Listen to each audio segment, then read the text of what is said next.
Uh, David. Hey, hi everyone.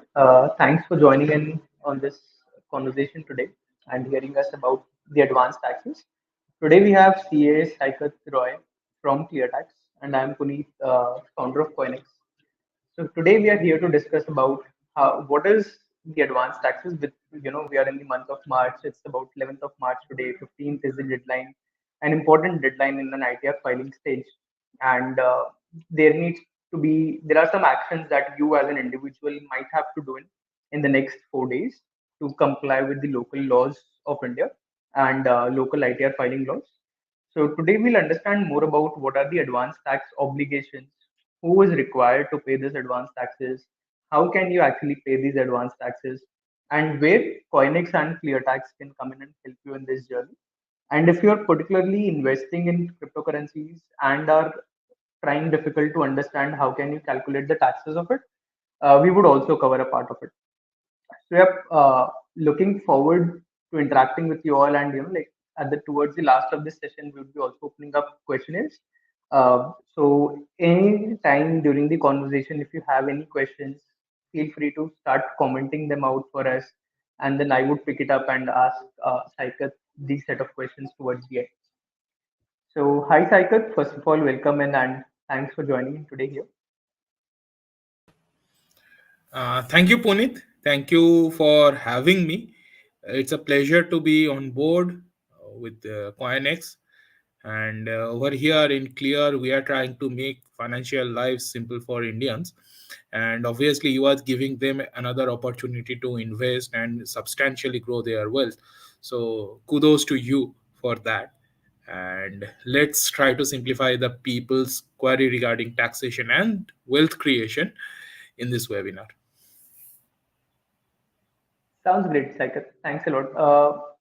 So yeah, so the very first thing that let's start with, like what is advanced taxes? Like why should someone even care about it? Excuse me. So, advance tax, as the name suggests, is paying your tax on advance basis. So, normally, what happens uh, if we are in a financial year that starts from 1st of April and ends on 31st of March? During this financial year, whatever earnings we make are taxable, right? At the time of filing my income tax return, I have the option to pay some amount of taxes, whatever the tax is there, I can pay that amount. However, as per the Indian Income Tax Act, if your income is crossing a certain threshold limit or your tax actually crossing a certain threshold limit, you are supposed to pay the taxes for that financial year. In that financial year itself, you should not wait for the financial year to end and assessment year to start to pay the taxes. So, in gist, advance tax meaning paying off your tax liability within the year of earning itself, right? So that's advance tax in a nutshell.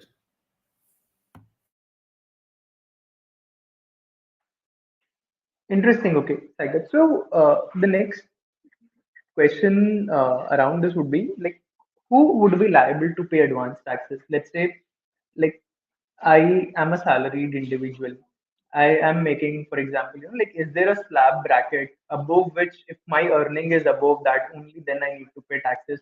Or who is liable, or who should be concerned about this entire concept of advance taxes? Is it for everyone who makes any income, or is it for a specific set of audience? Okay.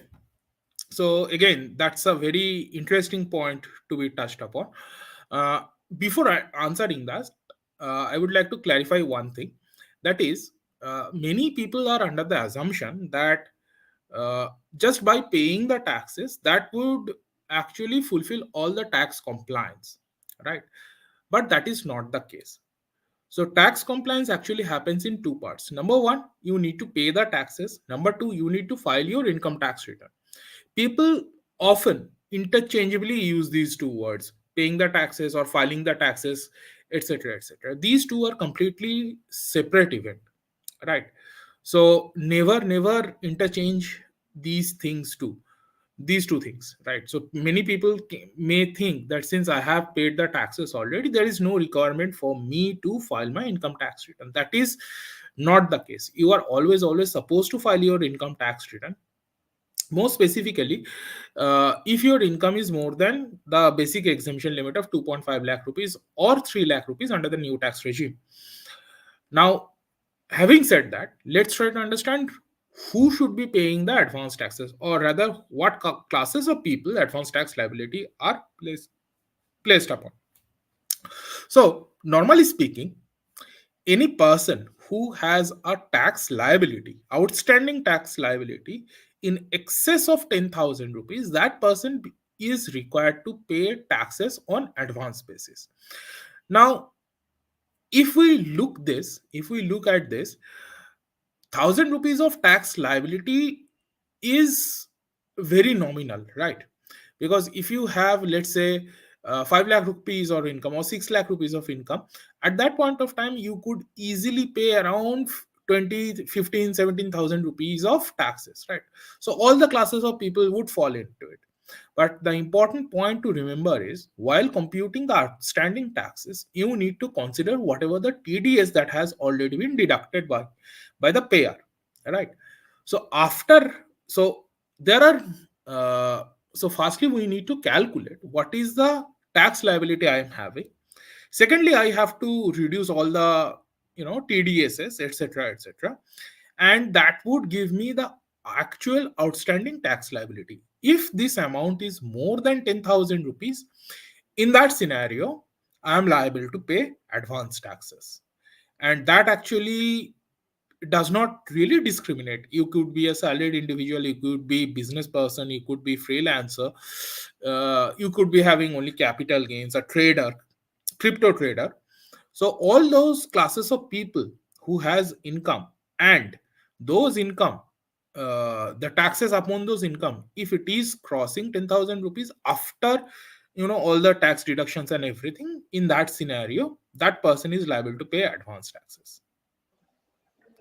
Thanks a lot, Saikar. I think this is really interesting insight. So, to decode and to summarize it for the audience, A, you're saying that any person who is having more than 10,000 worth of taxes to be paid in a year, they are liable to pay advance taxes. Is that correct? No, at during the year, see, the point is outstanding tax due, right? After, see, Okay, there are 2 points to be noted, that there are two words. One is outstanding tax due, another is tax liability itself. So if correct. my tax liability for the year is more than 10,000 rupees, right? In Hmm. that scenario, the advanced tax provision may be triggered upon me, may not be triggered upon me. That will completely dependent on the TDS, whatever the tax has been deducted. Say my Right. tax liability is coming to 10,000 rupees, right? Or rather Hmm. 11,000 rupees. Total tax Right. liability is coming to 11,000 rupees, right? So looking at it, I am supposed to pay advance taxes, right? But Mm-hmm. I have another 2,000 rupees of TDS. I will be able to claim that TDS, right? So Yes. from 11,000 rupees, if I deduct these 2,000 rupees of TDS, my liability, outstanding tax liability, falls to Is of 9,000. 9,000. Exactly, 9,000 Right. rupees. So I will completely fall out of the advanced tax provisions. Very interesting. So, and to calculate the advance tax, so let's say someone might be investing in cryptocurrencies, someone might be investing in stock market, someone might also be getting their salaries, or Hmm. someone could be consulting in at some organization and then having other source of income. So, to calculate my outstanding tax liability, like, do I need to only take care of one income source, or do I need to combine all the income sources, then calculate what is my tax, and then calculate what is my TDS deducted? How does that work? All right, Pun. Again, that's a very interesting question and very good question, pertinent question, I must say. So, my tax liability for the year actually comprises of all my sources of income, right? I can be a salaried person, right? My primary source of earning is salary, let's say. And I have some FD incomes, like you have said, the other sources of income, FD incomes are there. I have some capital gains as well. Now, for capital gains, we know there is one specific rate of tax if it is I'm doing it in equity, right? So my salary income, obviously that will be taken care of by my employer, right? They will be deducting taxes. I'm presuming that I am not switching job during the year. There is only one employer. So the salary TDS will be taken care of by the employer. So there is no problem. The issue comes in when I have other source of income. In this case, I have some FD income coming in, FD interest coming in, and I have some this thing coming in, share capital gains coming in terms of shares, right? So if I earn, let's say, 50,000 rupees from FD income, and my applicable marginal tax rate is coming to, let's say, 30%. So on that 50,000 rupees, my tax liability would be 15,000 rupees, right? If I add the Yes, health and education cess, it will be another 600 rupees. So correct, 15,600 rupees, right? Normally, at the time of giving me this interest income, the banks normally deduct 10% of TDS, right? right, So 5,000 rupees TDS they will be deducting. There's no problem. So on this FD income alone, I have 15,600 rupees of tax liability. From correct, there, I will be reducing this 5,000 rupees of TDS. So correct, ultimate my net tax liability would be 10,600 rupees. I am correct. And since proceeding. it is above 10,000, it would be required to pay under advance tax. Exactly. Not only that, Very interesting. some special rates of income, for example, long term capital gains on equity shares, right? Correct, So they have 10% of tax rate. So that also needs to be factored in while computing uh, my advanced and taxes, actually. advance tax liability. Interesting. Exactly. Sounds great. So So, all, sorry. go ahead, please complete. Yeah. So my entire years, every sources of income should be taken care of while paying the advance taxes. Not only Sounds that, great. if there are, if I am having some foreign income as well, right? So Hmm. nowadays, many people, they have foreign shares, right? We have Yes, seen people are, investing in US shares, or if someone is working in MNC, right? They get RSUs or ESPPs, and on those RSUs, they normally get certain amount of dividend, right? So on that dividend, certain amount of tax is already withheld by the US entities, or the stockbrokers, or the depositor, whosoever it may be, right?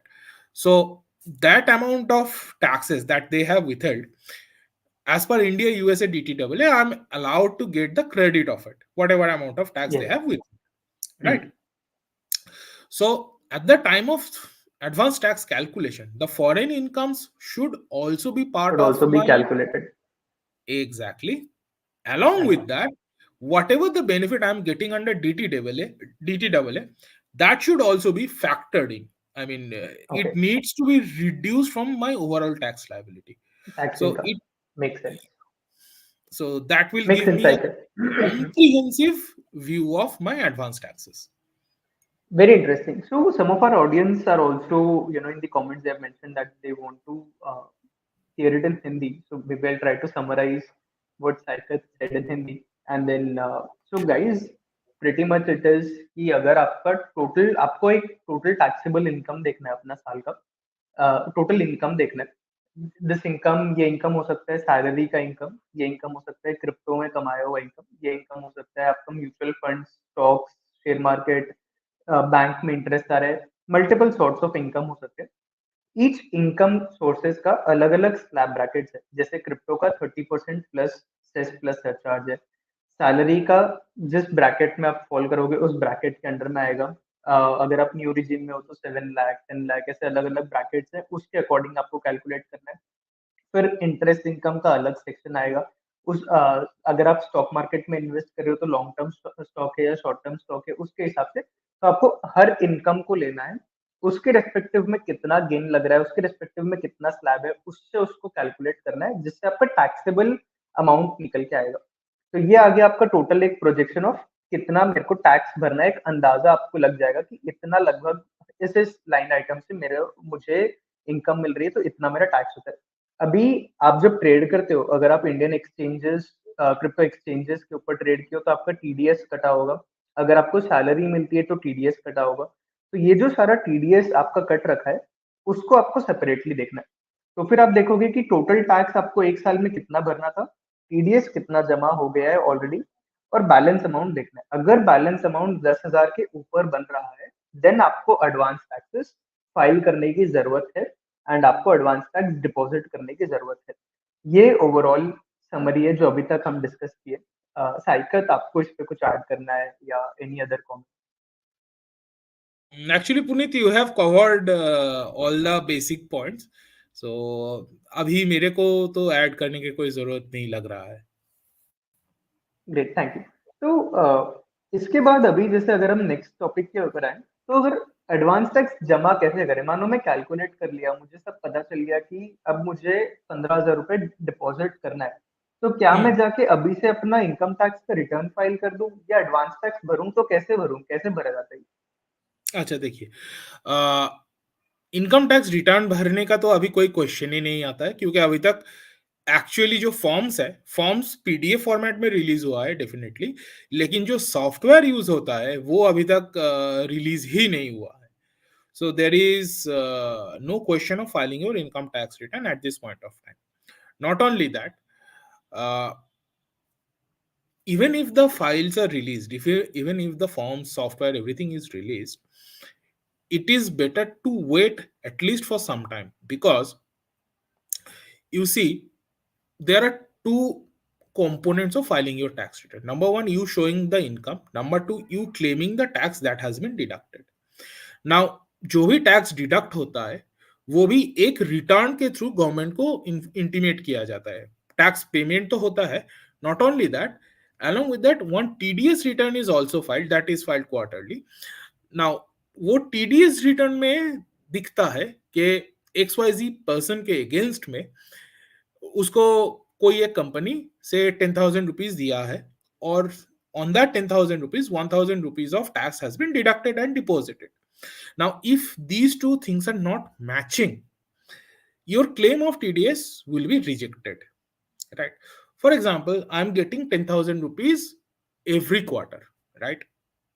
So, for first 3 quarters, I have gotten 10,000, 10,000, 10,000, total 30,000 rupees, and they have deducted 3,000 rupees of TDS. On the ठीक है। last quarter, I again received 10,000 rupees. They have deducted 1,000 rupees. There is no problem. Hmm. But hmm. for them, the due date of filing TDS return is May, right? 31st of May. Okay. All right. Now, I file my tax return on 2nd of April or 3rd of April, right? Hmm. Showing all 40,000 rupees, claiming 4,000 rupees of TDS, everything is done. Hmm. But the department may not have this information with them. क्योंकि जो क्योंकि पे वो कर 1,000 का TDS मई में deposit होना था। मई में हाँ, डिपॉजिट मे करा में होगा कंपनी, तो नहीं, तीन मे हजार में का ही डिटेल डिपॉजिट होगा, नहीं किया है, लास्ट का 1,000। डिपॉजिट तो नेक्स्ट मंथ का 7th तक हो हाँ, जाता है, लेकिन जो बट रिटर्न रिटर्न है, नहीं फाइल हुआ है। एग्जैक्टली, अगर रिटर्न ओके। नहीं फाइल होता है तो hmm. There is a gap between you claiming a TDS and they hmm. Are allowing you the TDS. Department के पास ये इंफॉर्मेशन ही नहीं है कि आपका हम्म। 40,000 के अगेंस्ट में 4,000 रुपीज टीडीएस डिडक्ट हुआ है. डिपार्टमेंट को राइट। अभी भी लगता है कि 30,000 रुपीज आपको मिला है, 3,000 रुपीज उसके ऊपर टीडीएस कटा है. So they are going to hmm. Limit the TDS claim to 3,000 rupees. 3,000 only. Okay. ठीक है, तो अभी मेरे को अगर सारा कुछ मिल रहा है, it's better to wait for some time. Check my 26 AS, क्योंकि 26 एज में सारा टीडीएस का एंट्री मेरे को दिख जाता है. जब हम्म। 26 एज अपडेट हो जाए, गो ahead and file the tax return. Right? Okay. That's for filing the tax return. Now, coming to the second part of the question, how to pay advance taxes. Correct. Now, advance tax पे करने के लिए you need to log into income tax portal. ठीक है, आपका जो income tax portal है, you need to log into that. हाँ। Over there is an option called e-file, and under there is an option called e-pay taxes. Okay. ठीक है. Now, under e-pay taxes,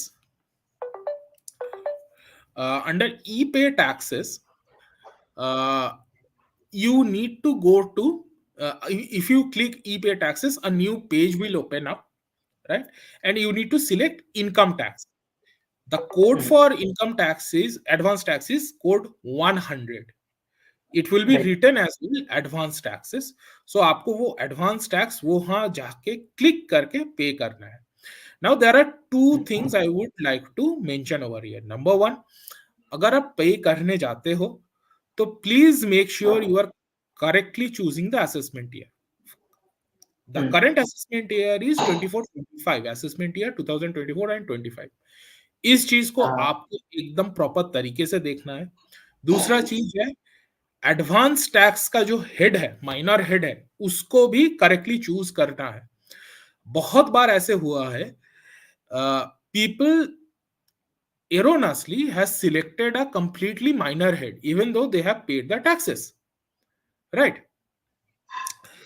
Now, just because the minor head is different, the government never, the income tax department did not allow the tax paid credit. ठीक है. ठीक तो है. अगर आप पे करने जा रहे हो सेल्फ असेसमेंट टैक्स और एडवांस टैक्स, अगर आप पे करने जा रहे हो, you have to be very careful, extra careful on three things. Number one, income tax, you need to select income tax. Number two, you need to select the appropriate assessment year. And number three, you need to select the appropriate minor head. ये तीनों चीज को दो बार, तीन बार, चार बार double check, cross check, जो भी है आप कर लीजिए. कंप्लीट अगर हो रहा है, then only go ahead and pay the amount. अगर आपको थोड़ा सा भी डाउट लग रहा है, किसी से पूछ लीजिए, इट्स बेटर. अगर गलती बिल्कुल. हो भी, ठीक है, याद रखिए, इसको करेक्ट करने का सिर्फ 7 डेज ही टाइम रहता है. ऑनलाइन करेक्शन का ओनली 7 डेज टाइम रहता है, right? If I am making the payment on today, that is 11th, right? I will have till 18th to correct any mistake I have made. उसके बाद online rectification, online correction is absolutely not possible. You have to visit the assessing officer, make an application stating that I have made this type of error, please correct it, and that will become a very very long and tiresome process, right? So please, at the time of making the advance payment, be very careful. If you think there is a mistake, take the necessary action as early as possible. That is 7 days. नहीं तो बहुत बहुत ज्यादा ही मुश्किल है. बाप रे. अच्छा, तो एडवांस टैक्स भरने के लिए आप ये कह रहे हो कि इनकम टैक्स पोर्टल पर जाना पड़ेगा, वहां से ई फाइल के अंदर जाना पड़ेगा, ई फाइल के अंदर उसमें ऑप्शन आएगा कि टैक्स पे करना है आपको एडवांस टैक्स, उसमें फिर जब सेलेक्ट कर रहे हैं तो ये इंश्योर करना है कि कोड 100 हम सेलेक्ट करें जो एडवांस टैक्स का कोड है, and correct. Assessment year 2024-25 select करें. बहुत लोगों को लगता है कि यार अभी तो 23-24 साल चल रहा है, बट ये फाइनेंशियल ईयर है. असेसमेंट ईयर एक साल ऊपर चलता है, 24-25 चल रहा है अभी. तो आपको अगर इस साल का टैक्स भरना है, मतलब 1 अप्रैल 2023 से 31 मार्च 2024 का अगर आपको टैक्स भरना है, तो ये आएगा असेसमेंट ईयर 24-25 के नाम से. तो आपको असेसमेंट ईयर 24-25 सेलेक्ट करके फिर आपको अपना फाइल आगे बढ़ाना है. करेक्ट. यस. इंटरेस्टिंग. ओके. तो ये लोग जाके अपने इनकम टैक्स पोर्टल पर लॉग इन कर सकते हैं एंड वहां से ये सारा प्रोसेस स्टार्ट कर सकते हैं. एंड इनकम टैक्स पोर्टल पे लॉग इन करने के लिए आपको ऑलरेडी अकाउंट होना चाहिए जिसमें आप पैन नंबर से लॉग इन कर सकते that is correct. That is given, I believe, Puneet. हैं. हाँ, ये. सो अगर कोई नहीं करता है साइकर, अगर if someone is not complying with advance tax liabilities और वो नहीं भर रहा है, तो क्या क्या इशू होगा? मतलब क्या उसको रिटर्न फाइल करने नहीं दिया जाएगा, या उसका सारा टैक्सेस नल एंड वॉइड हो जाएगा, टीडीएस क्लेम नहीं कर पाएगा, रिफंड क्या होगा? अगर वो एडवांस टैक्स नहीं भर रहा है तो क्या हो जाएगा? देखिए पुनीत, इतना सीवियर पेनल्टी भी नहीं है, राइट? कि आपको फाइल नहीं करने दिया या तो फिर जो भी टीडीएस कटा है वो रिजेक्ट ही कर दिया completely. The department is not that hard place, I would say. But they are going to collect some extra money, right? If you are not paying advance taxes within due date, then they are going to collect some extra money in form of interest. ठीक है. Now इसको लेके आगे बढ़ने के लिए थोड़ा सा information I believe I need to give. So advance taxes, you need not pay the advance taxes in one shot, right? you can pay advance taxes on quarterly basis. So 15th of June, September, December, and March. These are the 4 dates of paying advance taxes. In these 4 dates, you need to be paying 15, 45%, 75%, and 100%. So that is 15%. So if your total advance tax is coming to let's say 1 lakh rupees, ठीक है, तो उसका 15% होता है 15,000 rupees. So 15,000 rupees you need to be paying on or before 15th of June. Cumulatively 45,000 rupees, that is 30,000 rupees will be the installment that you need to pay, on September of 15th. There is another cumulative 75%, that again will be 30,000 rupees, that you need to pay on or before 15th of December, and remaining amount, that is 100%, that needs to be paid on or before 15th of March. So you need to be paying advance taxes in this way. Also advance tax में थोड़ा सा element of assumption भी आ जाता है, क्योंकि जून महीने में बैठ के मेरे को पता नहीं लगता है कि दिसंबर में मेरे पास क्या अर्निंग होगा, राइट? कितनी कमाई होगी, करेक्ट, सही बात है। ये थोड़ा प्रॉब्लम चलता है। तो हर एक क्वार्टर में जब आप एडवांस टैक्स पे कर रहे हो, you will have the option to adjust the advance tax. 15 जून को लगा कि आपका एडवांस टैक्स लाइबिलिटी आएगा 1 लाख, राइट? तो आपने 15,000 रुपीज जमा कर दिया। उसके बाद सितंबर में जाके आपको लग रहा है नहीं नहीं, ये तो हो जाएगा मेरा 2 लाख रुपया, टैक्स मेरा हो जाएगा 2 लाख रुपया। तो उसका 45% होता है 90,000 रुपीज। तो आपने 90,000 रुपीज जमा कर दिया। उसके बाद दिसंबर में आपको लगा कि नहीं, मेरे थोड़ा बहुत और भी लॉस वॉस हो गया है, तो मेरा 1,50,000 ही होगा टैक्स लाइबिलिटी। तो उस बेसिस से आपने 75% जमा कर दिया। तो हर एक क्वार्टर में आपके पास वो ऑप्शन रहता है कि एडजस्ट करके टैक्स पे कर, राइट? तो ये चारों date you need to be really very careful, and if you are not making this payment in these dates, in that case 1% per month interest will be leviable on the outstanding tax due. So मेरा अगर 15th of June को 15,000 rupees का tax लग रहा है and मैंने एक पैसा भी जमा नहीं किया है, in that case default is 15,000 rupees. वो 15,000 रुपीज के ऊपर 1% पर मंथ करके 3 महीने के लिए मेरे को टैक्स पे करना है, क्योंकि I am missing the due date of paying advance taxes of this 15 June, अप्रैल मई जून, 3 महीना, राइट? उसके बाद सितंबर में अगर आते हैं, मेरे को ओवरऑल जमा करना है 45,000 rupees. I have not made any payment, right? So 45,000 rupees के ऊपर 1% करके 3 महीने के लिए मेरे को पे करना है। सो ये ऐसे हिसाब करते हुए मेरे को 31 मार्च और 15 मार्च तक मेरे को पे करना है। तो ये हो गया मेरा एक प्रोविजन इंटरेस्ट का, that is coming under 234C। Along with that, there is another provision that is 234B, ठीक है? Now 234B ये बोल रहा है कि 31 मार्च तक अगर आपने 90% टैक्स पे नहीं किया है, तो रिमेनिंग अमाउंट के ऊपर जो भी गैप बन रहा है उसके ऊपर 1% के हिसाब से आपको टैक्स पे करना है। एंड दैट, और ये एडिशनल है अपार्ट फ्रॉम 234C? हाँ, that is apart from 234C। And अच्छा, वो वाला चालू हो जाएगा अप्रैल से।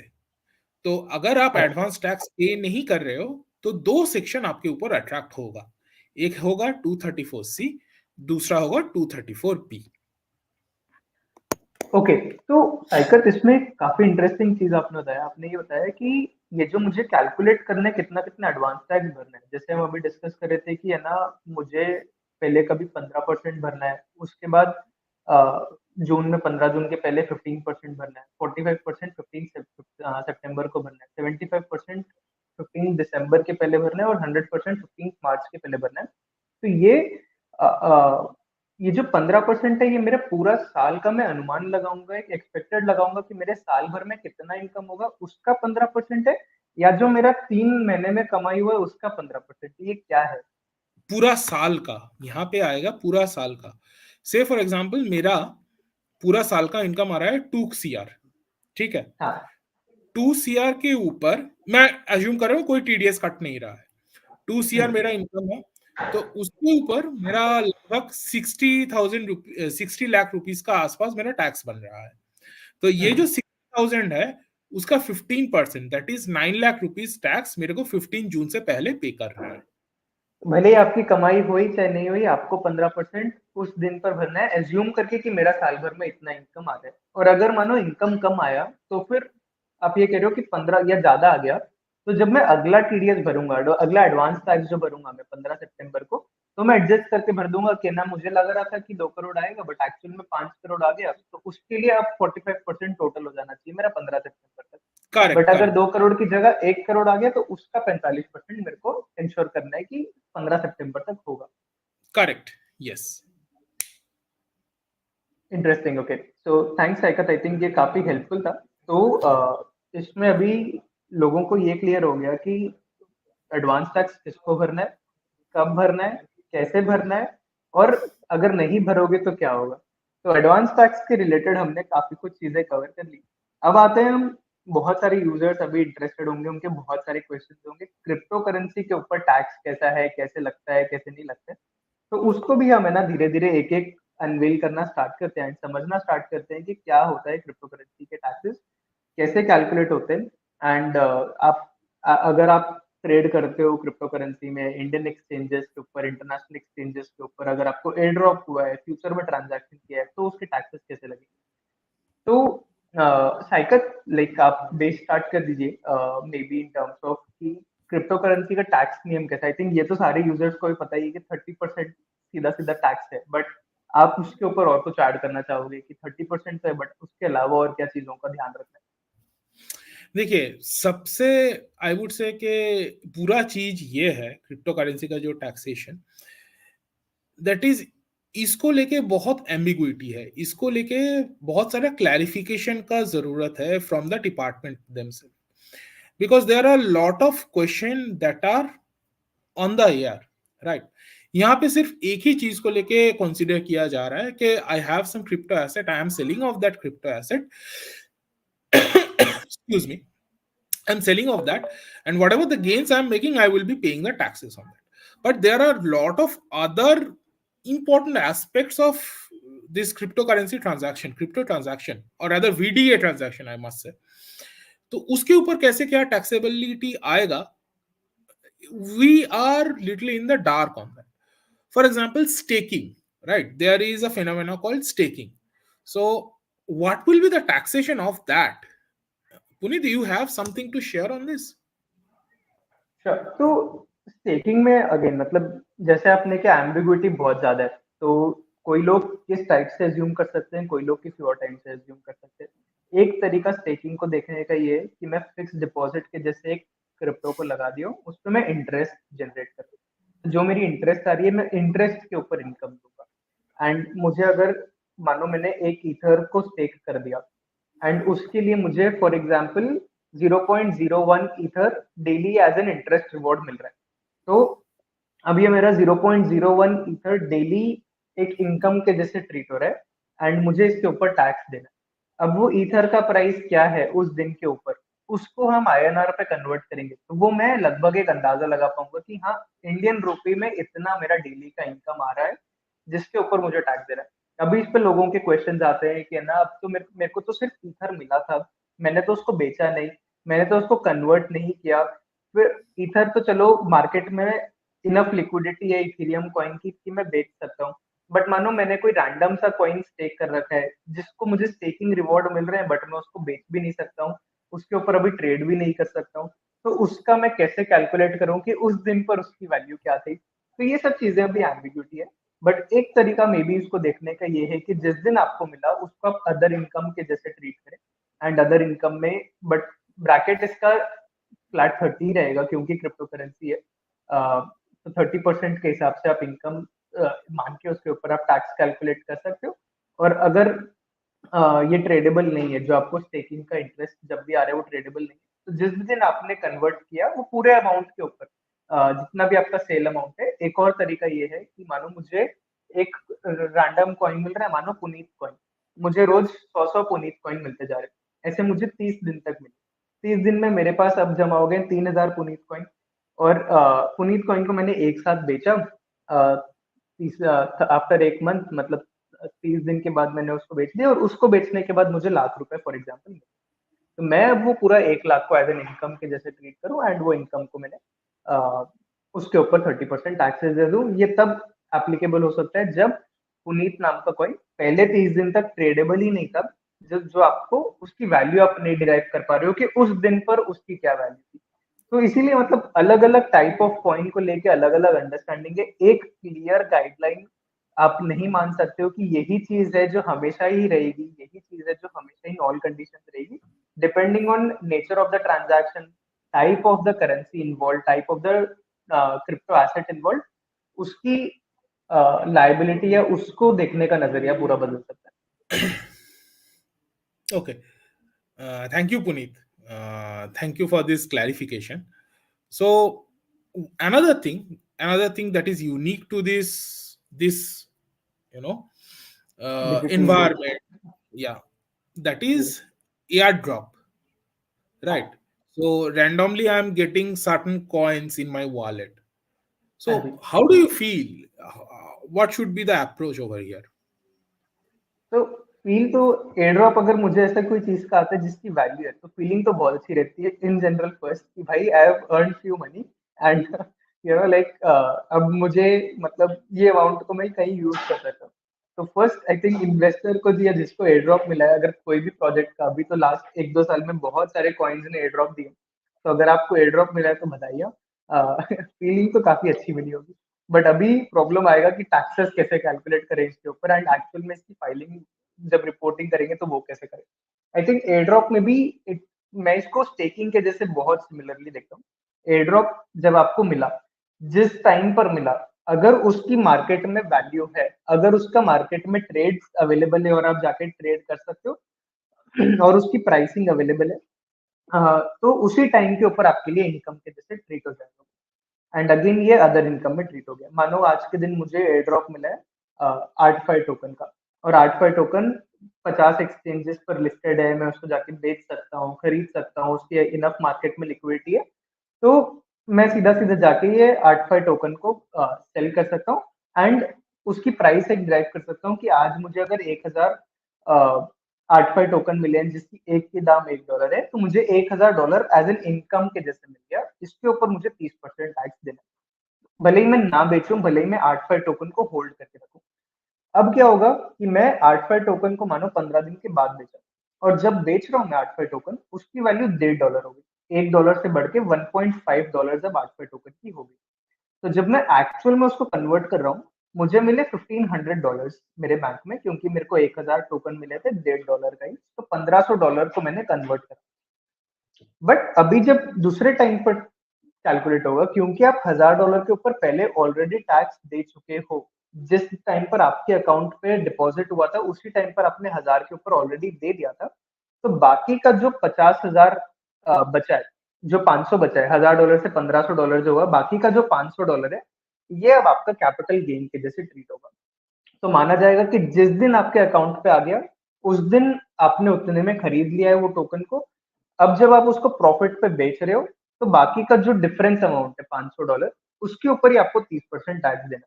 अगर आप नेट नेट में देखोगे, तो $1500 का 30% वर्सेस $1000 का 30% प्लस $500 का 30%, अमाउंट पूरा सेम आएगा। अमाउंट में आपको डिफरेंस नहीं आएगा, बट हेड्स चेंज हो जाएंगे जब आप इनकम टैक्स में रिटर्न फाइल कर रहे हो। एक आ जाएगा कैपिटल गेन के अंदर, एक आ जाएगा अदर इनकम के अंदर। तो ये एक तरीका है इसको देखने का। दूसरा तरीका है कि अगर आपको एयर ड्रॉप मिल रहा है कोई ऐसे कॉइन में जो ट्रेडेबल ही नहीं है, जिसकी मार्केट में कोई वैल्यू नहीं है या जिसकी लिक्विडिटी नहीं है, तो उस केस में फिर आप उस जिस दिन आपको मिला, उस दिन पर आप उसका प्राइस नहीं डिटरमाइन कर पा रहे हो कि इस दिन पर क्या प्राइस थी। तो जब आप उसको सेल करोगे, उस दिन के हिसाब से जो भी आपको वैल्यू मिली, उसका आप 30% ले लोगे सीधा, and that will be your taxable income for air drop. तो एयर ड्रॉप में मेरे नजरिए से ये दो चीजें पॉसिबल है, depending on again the type of coin जो मुझे मिला है एयर ड्रॉप के तौर पर। Well, Puneet, I completely agree with both the points. Right. Either you pay in tranches, the taxes in tranches, or you pay a whole lump sum money on the end result. Again, that will definitely depend upon the tradability of the coin. If it is easily tradable, then I think breaking the entire transaction up in two tranches, that makes much more sense, and that is actually the most logical and correct approach. अगर tradable नहीं है, then तो our hands are tied. Nothing can be done in this. So thank you, Puneet. Thank you for explaining this lucidly so that people can understand. But यहाँ पे और एक question आ जाता है कि यहाँ पे जो शेड्यूल वीडीए है, जो इनकम टैक्स रिटर्न का शेड्यूल वीडीए है और उसके रिलेटेड जो सेक्शंस है, वहां पे एक चीज बोला गया है कि you cannot set of the loss, right? You cannot set off the loss. Now, what is your take on this? Because over here, there are multiple points of view, multiple schools of thoughts are present. So, what is your take on this? बिल्कुल। तो first of all sentiment wise I think पूरी industry से परेशान है। पूरी industry चाह रही है कि लॉसेस ऑफसेट करना दे दें ताकि हम सिर्फ प्रॉफिट वाले ट्रांजैक्शन के ऊपर लॉस टैक्स ना भरे। जो नेट इनकम हो रहा है मुझे क्रिप्टो से, मैं उसके ऊपर टैक्स भरूँ। तो एक तो सेंटिमेंट वाइज आई थिंक पूरी इंडस्ट्री की ये डिमांड है। बट अपार्ट फ्रॉम दैट, अगर मैं एक्चुअल लॉ पर आ जाऊं एंड किस तरह से इसको हम ट्रीट करते हैं, किस तरह से करना चाहिए, तो इसमें अगेन मतलब बहुत सारे ओपिनियंस है हर आदमी के, हर अ, इसमें 4 से 5 डिफरेंट टाइप ऑफ ओपिनियंस हैं जो मार्केट में चल रहे हैं अभी। एक, आप कुछ लोग बोलते हैं कि नहीं, आप इसको ऑफसेट नहीं कर सकते हो बाकी इनकम के साथ, यानी कि क्रिप्टो का लॉस आप म्यूचुअल फंड, स्टॉक मार्केट इनके साथ ऑफसेट नहीं कर सकते हो, बट क्रिप्टो में क्रिप्टो का कर सकते हो। आई थिंक ये तो पूरा रूल आउट ही कर देना चाहिए, ये ओपिनियन वैलिड नहीं है एंड ये अलाउड नहीं है कि आप क्रिप्टो का स्टॉक मार्केट के साथ कर सकते हो कि नहीं। मतलब वो नहीं, क्रिप्टो का इनकम को क्रिप्टो के साथ तो आप लॉस ऑफसेट कर सकते हो बट बाकियों के साथ नहीं कर सकते हो। ऐसा नियम बिल्कुल नहीं है। नियम ये है कि विद इन क्रिप्टो भी आप इसको ऑफसेट नहीं कर सकते हो, बाहर का छोड़ दीजिए। सेकंड ओपिनियन इसमें ये है कि कैरी फॉरवर्ड तो कर ही सकते हैं सिर्फ क्रिप्टो का, बाकियों में नहीं कर सकते। मतलब इस साल का अगर मुझे पिछले साल 1 लाख का लॉस हुआ, इस साल 2 लाख का प्रॉफिट हुआ, तो मेरे को नेट में 1 लाख का प्रॉफिट हुआ, मैं 1 लाख के ऊपर भी दूंगा। अगेन ये भी पूरा हटा देते हैं, ये भी ऑप्शन नहीं है। कैरी फॉरवर्ड भी अलाउड नहीं है, यानी कि आप पिछले साल का लॉस इस साल के प्रॉफिट के साथ नहीं सेट ऑफ कर सकते हो एंड उसको कैरी फॉरवर्ड नहीं कर सकते हो कि मेरा नेट में इतना बन रहा है, ये भी अलाउड नहीं है। थर्ड आते हैं, अब कुछ लोग बोलते हैं कि नहीं, मुझे सेम कॉइन पर मैं कर सकता हूँ बट दूसरे कॉइन पर नहीं कर सकता हूँ। मतलब इथीरियम का प्रॉफिट इथीरियम के लॉसेस के साथ मैं ऑफसेट कर सकता हूँ, बट बिटकॉइन का प्रॉफिट इथीरियम के लॉस के साथ ऑफसेट नहीं कर सकता हूँ। कुछ लोग यहाँ तक इस हद तक गए एंड इसमें ना ट्राई, मतलब वो पूरी की पूरी, इतने सारे अजम्पशंस क्यों आ रहे हैं, क्योंकि इनकम टैक्स का जो एक्ट है और इनकम टैक्स की जो नोटिफिकेशन है उसमें तो 2 ही लाइन लिखी है। अब ये 2 लाइन को मैं पढ़ूंगा तो मेरा कुछ एक अलग नजरिया होगा, साइकत पढ़ेंगे तो उनका एक अलग नजरिया होगा, उनको पढ़ने का समझने का तरीका अलग होगा, किसी तीसरे आदमी का कुछ और होगा, इसीलिए इतने सारे ओपिनियन आते हैं। मैं अगर बताऊं तो कंजर्वेटिव अप्रोच, ऐसा अप्रोच जिसमें आप एकदम सेफ हो एंड कुछ क्वेश्चंस नहीं आएंगे या जिसमें आपको कभी प्रॉब्लम नहीं आएगी, वो ये है कि कोई भी लॉसेस ऑफसेट अलाउड नहीं है। जितना मतलब एक एक ट्रेड आप देख लो, जिस ट्रेड पे प्रॉफिट है वो ट्रेड के ऊपर आपको टैक्स देना है, जिस ट्रेड के ऊपर लॉस है उसको आप माइनस नहीं कर सकते हो प्रॉफिट वाले के साथ। ये एकदम कंजर्वेटिव अप्रोच हो गया, जिसमें आपको, आप हमेशा at any point of time जरूरत के जितना या जरूरत से ज्यादा ही टैक्स दिए रहोगे, कम कभी नहीं दोगे, जिससे आपको प्रॉब्लम आ सकती है। अब इसमें सेकंड एक और लेयर आता है, कुछ लोग बोलते हैं कि ना यार ठीक है, हम लोग विद इन कॉइन भी नहीं करेंगे, विदाउट कॉइन भी नहीं करेंगे, सारा चीज क्लियर है, बट हम फ्यूचर्स वाले ट्रांजैक्शंस में नेट के ऊपर ही देंगे, क्योंकि वहां तो हम लोग क्रिप्टो के ट्रांजैक्शंस में डील ही नहीं कर रहे हैं, हम लोग तो एक कॉन्ट्रैक्ट में डील कर रहे हैं जो कि फ्यूचर मार्केट का है, क्रिप्टो मार्केट का है ही नहीं। तो वहां पर इट इज एम्बिगुअस।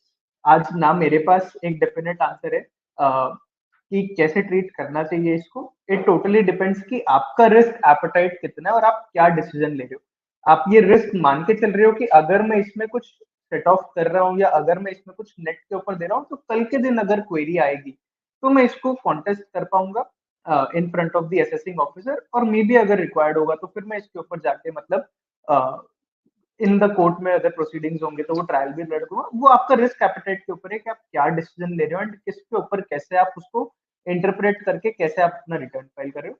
बट एकदम कंजर्वेटिव साइड में बताऊं, जो आम जनता के लिए जिसके पास इतना टाइम एनर्जी डालने का मतलब नहीं है कि कल के दिन अगर नोटिस आएगा तो मैं क्या करूंगा, परेशान होंगे, वो लोग सीधा सीधा पूरा लॉस को हटा दें, सिर्फ प्रॉफिट वाले ट्रेड्स के ऊपर 30% दे दें। तो मेरा ये थॉट है। साइकत, आप बताओ आपका इसमें क्या थॉट है, एनीथिंग एल्स जो आप एडवाइस करना चाहोगे हमारे viewers Uh, Puneet, actually, I also follow the path of conservatism. Ke report only the profitable transaction. Even though if you report loss transaction in scheduled VDA, you can definitely report loss transaction. But tax is computed on the basis of the profit transactions only. So loss भी अगर आप report कर रहे हो वो तो offset वहां पर भी नहीं होता है. So obviously my understanding is, or rather my recommendation is, to show the profit transaction, right? Pay the taxes on it.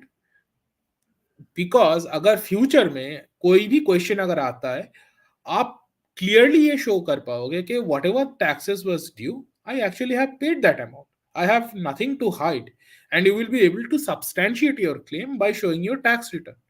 So I think that is a very very good approach to be on conservative side.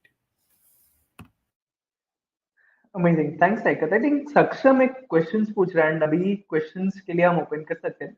बहुत सारे questions आए हैं in fact group पर। Latest question सक्षम का है। सक्षम ये पूछ रहे हैं कि मैं माइनिंग करता हूँ क्रिप्टो का एंड माइनिंग करके मैंने 1.5 लाख रुपए कमाए हैं बिटकॉइन का, बट उसको माइन करने के लिए मैंने बिजली, क्योंकि बिटकॉइन ब्लॉकचेन को चलाने के लिए मुझे सिस्टम्स लगाने पड़ेंगे, एनर्जी लगानी पड़ेगी, और वो एनर्जी एक कॉस्ट लगता है, बिजली लगता है उसका। वो बिजली है 75,000 का। तो ये मेरा कॉस्ट हो गया उसको लगाने के लिए, और 1.5 लाख रुपए मुझे इससे इनकम है। तो मैं टैक्स कितने पे भरूंगा? क्या मैं 1.5 लाख में से 75,000 माइनस कर लूँ, या पूरे 1.5 लाख के ऊपर मुझे 30% टैक्स देना है? क्या करना होगा? Okay, it's a very good question. So again, mining के ऊपर सिचुएशन बहुत एम्बिगुअस है, राइट? तो ट्रेडिंग के ऊपर ही पूरा सारा चीज फोकस करके रखा हुआ है. So if you ask me, mining can be treated as my business, right? Because I am employing my assets, my rig. Basically, I am employing my rig. I'm paying for electricity, and to run this rig, I need to incur a huge amount of electricity bill, right? Which I can see from here. So these electricity expenses that can be treated as business expense, and these business expense can be reduced from the selling price, that is 1.5 lakh rupees of Bitcoin. So remaining amount is around 75,000 rupees. On that 75,000 rupees, definitely you need to pay 30% of the taxes. Again, that is my opinion, and we need a lot of clarification in terms of mining. बिल्कुल make sense. तो इसमें फिर cycle कैसे होगा? जैसे मैं अगर इसको बिजनेस के जैसे ट्रीट करके चल रहा हूँ, तो क्या मुझे बाकी के भी मेरे सारे इनकम को बिजनेस के जैसे दिखाना पड़ेगा, या अगर मैं सैलरी ले रहा हूँ और साथ में इसको एज अ साइड बिजनेस दिखा रहा हूँ वो मैं कर सकता हूँ? कैसे होगा, एक बार आप थोड़ा उस पर क्लैरिटी दोगे? श्योर. तो देखिए, सैलरी इनकम जो है वो तो सैलरी इनकम है, उसके इसके साथ मिक्स करने का कोई जरूरत है नहीं. But if you are doing the mining, it should be treated as a separate business altogether, right? There is a column, there is a segment for business incomes, right? In ITR 3, over there you need to fill out certain details like your profit and loss statement, your balance sheet. So your balance sheet could be the value of the rig that you have, right? Your expenses can be the electricity expenses or whatever the depreciation you have. So all these expenses can be reported over there, but it needs to be reported and it need not be added with the salary income. Those two will be completely different. Make sense. And इसके लिए मुझे ITR 3 भरना पड़ेगा? Yes. Make sense. And इसी में ही अगर, हाँ, तो सक्षम का एक फॉलोअप क्वेश्चन था कि फ्लैट का रेंट हो गया, बाकी चीजें हो गई, वो भी मैं डिडक्ट कर सकता हूँ क्या, क्योंकि ये तो सारे बिजनेस के जैसे ट्रीट हो जाएगा फिर। Right. So, flat rent, if you are staying in that flat and if you are salaried class of people, among the salaried class of people, तो उसके लिए आपको तो HRA मिल ही रहा है. So, there is no way you can reduce this flat rent on as business expenses. Also, you have to substantiate that the rent, in case if you want to claim it, you have to substantiate that the flat is actually used for your business purposes. It is nowhere related to your staying or your, residential या बाकी चीजें। exactly, exactly. तो आप सिर्फ, मतलब ये सिर्फ आपको जिस पार्ट का आप है ना, अगर आप घर का रख रहे हो, तो घर पे अगर आप रह रहे हो तो आप नहीं ले सकते हो सकते। अगर आप वो प्रीमाइस पूरा का पूरा अपने बिटकॉइन माइनिंग के लिए यूज कर रहे हो और सिर्फ डेडिकेटेडली उसके लिए अगर कर रहे हो, तो आप कर सकते हो। अगर घर का होगा तो फिर उसमें बहुत सारे अगेन चैलेंजेस जाएंगे कि पार्ट होगा, फुल होगा, वो सब। तो कंजर्वेटिव साइड आप नहीं ले सकते हो। आप सिर्फ इलेक्ट्रिक एक्सपेंसेस, अगेन क्योंकि आप उसी फ्लैट में रह रहे हो, तो इलेक्ट्रिक एक्सपेंस भी आपको एकदम देखना पड़ेगा कि कितना पार्ट ले सकते हो, क्योंकि पूरा पार्ट अगेन Hmm. आप नहीं ले पाओगे। तो only for the Mining expenses part. that you're actually doing for the mining, सिर्फ वही पार्ट को आप ले सकते हो, not mixing it with others. Next Correct. Question पे आते हैं। एक हाँ, Heartless is asking a question कि है ना, I have bought 10,000 worth of crypto, it is now 1 lakh. I do not have transaction history of that crypto. How will I file the taxes? Okay. So, So, yeah, please. You were saying. sure. So इस पे आप, माई कोई thought here is कि ना, आप जिस भी platform पर खरीदो, मानो आपने कोई ऐसे प्लेटफॉर्म पर खरीदा है जिसका लाइक जिस पे ट्रांजैक्शन या जिस पे ट्रेड होना बंद हो गया हो, could be a older exchange where you might have bought worth 10,000 but now it's not visible anymore. In that case, you can like so in Coinex, if you're using, for example, Coinex as a platform to calculate your taxes, you can just upload or add manual transactions. You can go ahead and add a transaction in Coinex saying that I bought this crypto at this much worth, and when you're selling it, you can also add that. But let's say if you have bought it on a platform which is already live now, for example, platforms like CoinDCX, WazirX, or any of these, you can simply download Binance. Yeah, so you can simply download the trade report from Binance and upload on Coinex. It will process, Coinex platform will process all the transactions. वो आपको पूरा बता देगा कि आपने कब खरीदा है, कब बेचा, कितने में खरीदा था, कितने में बेचा, एंड आपको पूरा टैक्स से रिलेटेड डिटेल्स ऑटोमेटिकली कैलकुलेट होके मिल जाएगा। एंड यही सेटअप अगर मानो कोई बाइनेंस की जगह कोई चेन के ऊपर कर रहे हैं, मानो इथीरियम नेटवर्क के ऊपर ट्रांजैक्शन किया है, मैटिक नेटवर्क के ऊपर ट्रांजैक्शन किया है, अगेन वेरी सिमिलरली आप कॉइनेक्स के ऊपर सीधा सीधा ये एड्रेस या वॉलेट कनेक्ट कर लो, and Coinex as a platform would automatically calculate all the data and give you the transactions and the taxes associated with it. तो ये सारा इन्फॉर्मेशन आपको मिल जाएगा। 2021 का भी मिल जाएगा हार्डलिस्ट। तो आपको जिस भी, मतलब वी सपोर्ट ट्रांजैक्शन अंटिल 2017, तो आपको लास्ट 7-8 साल का आराम से सारा ट्रांजैक्शन का डेटा मिल जाएगा। अगर आपको इश्यू आ रहा है तो आप हमारी कस्टमर सपोर्ट टीम को कॉन्टैक्ट कर सकते हो, बट आपको पूरा डिटेल मिल जाएगा। साइकत, आपको इसमें कुछ ऐड करना है? यस, एक ही चीज ऐड करना है। ये देखिए, इंसिडेंस ऑफ टैक्स अराइज करता है, इंसिडेंस ऑफ टैक्स अराइज करता है जब मैं कोई एसेट को लिक्विडेट कर रहा हूँ। राइट, डिस्पोज कर दो या लिक्विडेट कर दो। करेक्ट। यस।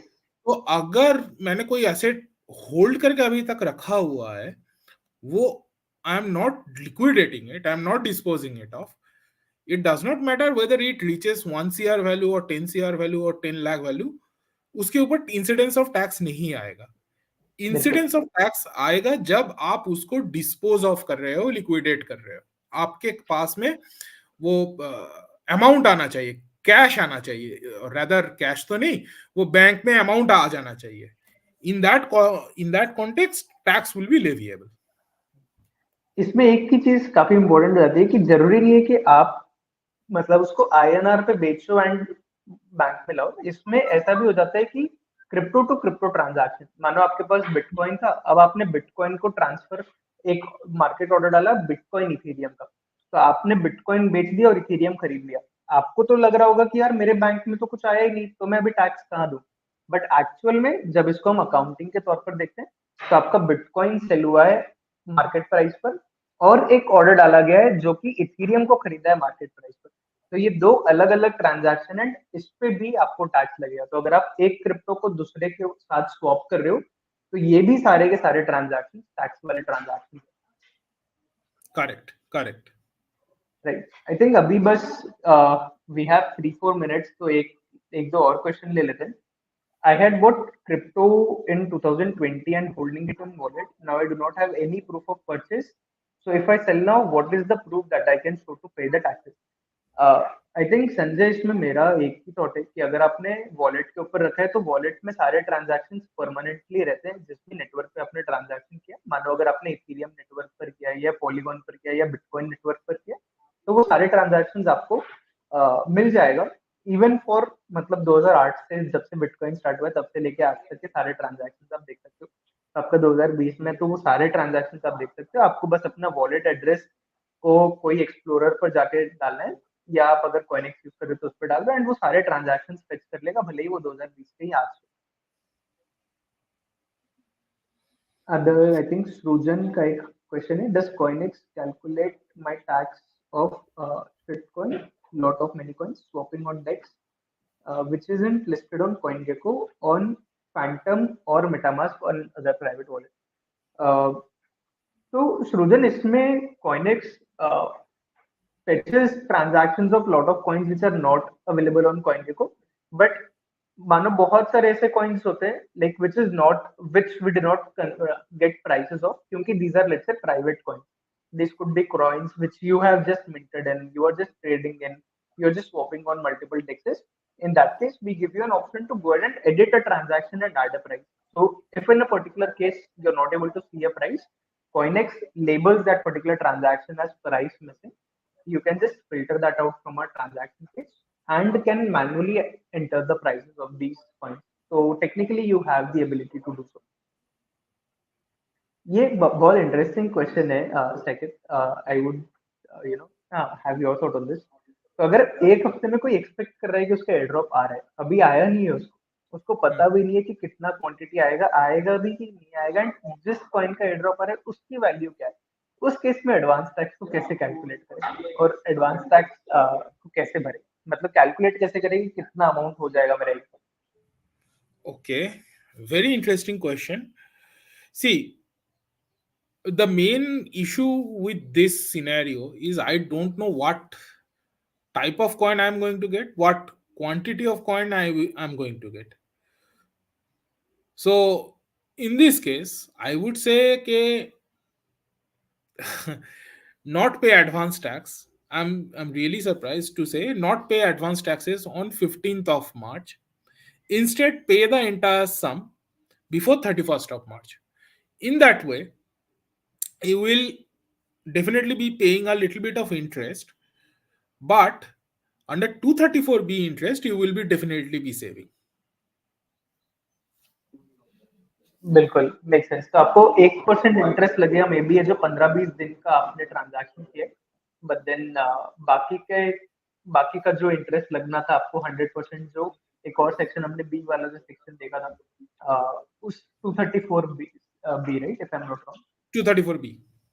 यस, तो आपको 234 बी के अंडर नहीं लगेगा एडिशनल 1%। तो आपकी ये जो 15-20% का, उस हिसाब से 1% पर मंथ के बेसिस पे ट्रांजैक्शन इंटरेस्ट कैलकुलेट हो जाएगा, एंड आपको एक हल्का सा इंटरेस्ट पे करना पड़ेगा। बट आपके पास कोई उपाय नहीं है, आप नहीं कैलकुलेट कर पाओगे कि कितना टैक्स है, तो आपके हाथ भी बंधे हुए हैं। तो अगर आपको माइन्यूट सा इंटरेस्ट लग रहा है, तो आपको फैक्टर करके चलना है, एंड आप उतना भर सकते हैं। So I think with this, we would like to conclude our session. Thanks a lot, Saikit, for sharing a lot of interesting insights about the advanced taxes and helping the audience learn about what they should do and what they can do in the next 3-4 days and in the month of March before the financial year gets closed. So thanks a lot for sharing your insights. It was a pleasure interacting with you and hearing thoughts from you. Thank you. Welcome. Thank you for having me, Puneet. Thank you, everyone. Thank you, guys. Bye. Bye.